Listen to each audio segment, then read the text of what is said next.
அண்மை செய்தியை பார்த்துக் கொண்டிருக்கிறோம். சர்வதேச மகளிர் தினத்தையொட்டி தமிழக வெற்றிக் கழகத்தின் தலைவர் விஜய் வாழ்த்துக்களை தெரிவித்திருக்கிறார். எல்லாருக்கும் வணக்கம். இன்னைக்கு மகளிர் தினம்.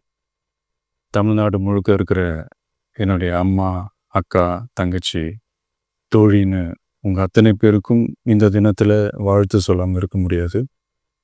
உங்கள் அனைவருக்கும் என்னுடைய மகளிர் தின வாழ்த்துக்கள். சந்தோஷம் தானே? பாதுகாப்பாக இருந்தால் தானே சந்தோஷத்தை உணர முடியும். அப்படி எந்த பாதுகாப்பும் இல்லாதப்போ, இன்செக்யூரிட்டியாக இருக்கிறப்போ எந்த சந்தோஷமும் இருக்காது தானே அப்படின்னு நீங்கள் நினைக்கிறது எனக்கு புரியுது. என்ன செய்ய, நீங்கள் நாம் எல்லாருமா சேர்ந்து தான் இந்த திமுக கவர்மெண்ட்டை தேர்ந்தெடுத்தோம். ஆனால் அவங்க எப்படி நம்மளை ஏமாற்றுவாங்கன்னு இப்போ தானே தெரியுது. எல்லாமே இங்கே மாறக்கூடியது தானே, மாற்றத்துக்கு உரியது தானே. கவலைப்படாதீங்க. 2026 நீங்கள் எல்லாரும் சேர்ந்து, இல்லை நாம் எல்லாரும் சேர்ந்து இந்த மகளிருக்கான பாதுகாப்பை உறுதி செய்ய தவறிய இவங்களை மாற்றுவோம். அதுக்கு இந்த மகளிர் தினமான இன்னைக்கு நாம் எல்லாருமா சேர்ந்து உறுதியேற்போம். ஒன்று மட்டும் சொல்கிறேன், எல்லா சூழ்நிலையிலும் உங்களுடைய ஒரு மகனா, அண்ணனா, தம்பியா, தோழனா உங்களோட நான் நிற்பேன். நன்றி, வணக்கம். எல்லாருக்கும் வணக்கம். இன்னைக்கு மகளிர் தினம்.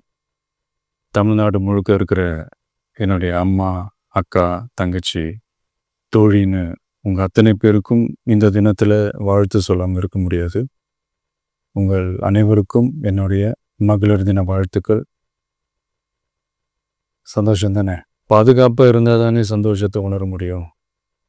அப்படி எந்த பாதுகாப்பும் இல்லாதப்போ, இன்செக்யூரிட்டியாக இருக்கிறப்போ எந்த சந்தோஷமும் இருக்காது தானே அப்படின்னு நீங்கள் நினைக்கிறது எனக்கு புரியுது.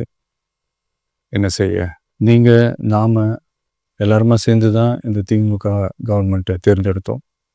ஆனால் அவங்க எப்படி நம்மளை ஏமாற்றுவாங்கன்னு இப்போ தானே தெரியுது. எல்லாமே இங்கே மாறக்கூடியது தானே, மாற்றத்துக்கு உரியது தானே. கவலைப்படாதீங்க. 2026 நீங்கள் எல்லாரும் சேர்ந்து, இல்லை நாம் எல்லாரும் சேர்ந்து இந்த மகளிருக்கான பாதுகாப்பை உறுதி செய்ய தவறிய இவங்களை மாற்றுவோம். அதுக்கு இந்த மகளிர் தினமான இன்னைக்கு நாம் எல்லாருமா சேர்ந்து உறுதியேற்போம். ஒன்று மட்டும் சொல்கிறேன், எல்லா சூழ்நிலையிலும் உங்களுடைய ஒரு மகனா, அண்ணனா, தம்பியா, தோழனா உங்களோட நான் நிற்பேன். நன்றி, வணக்கம். எல்லாருக்கும் வணக்கம். இன்னைக்கு மகளிர் தினம். தமிழ்நாடு முழுக்க இருக்கிற என்னுடைய அம்மா, அக்கா, தங்கச்சி, தோழின்னு உங்கள் அத்தனை பேருக்கும் இந்த தினத்தில் வாழ்த்து சொல்லாமல் இருக்க முடியாது. உங்கள் அனைவருக்கும் என்னுடைய மகளிர் தின வாழ்த்துக்கள்.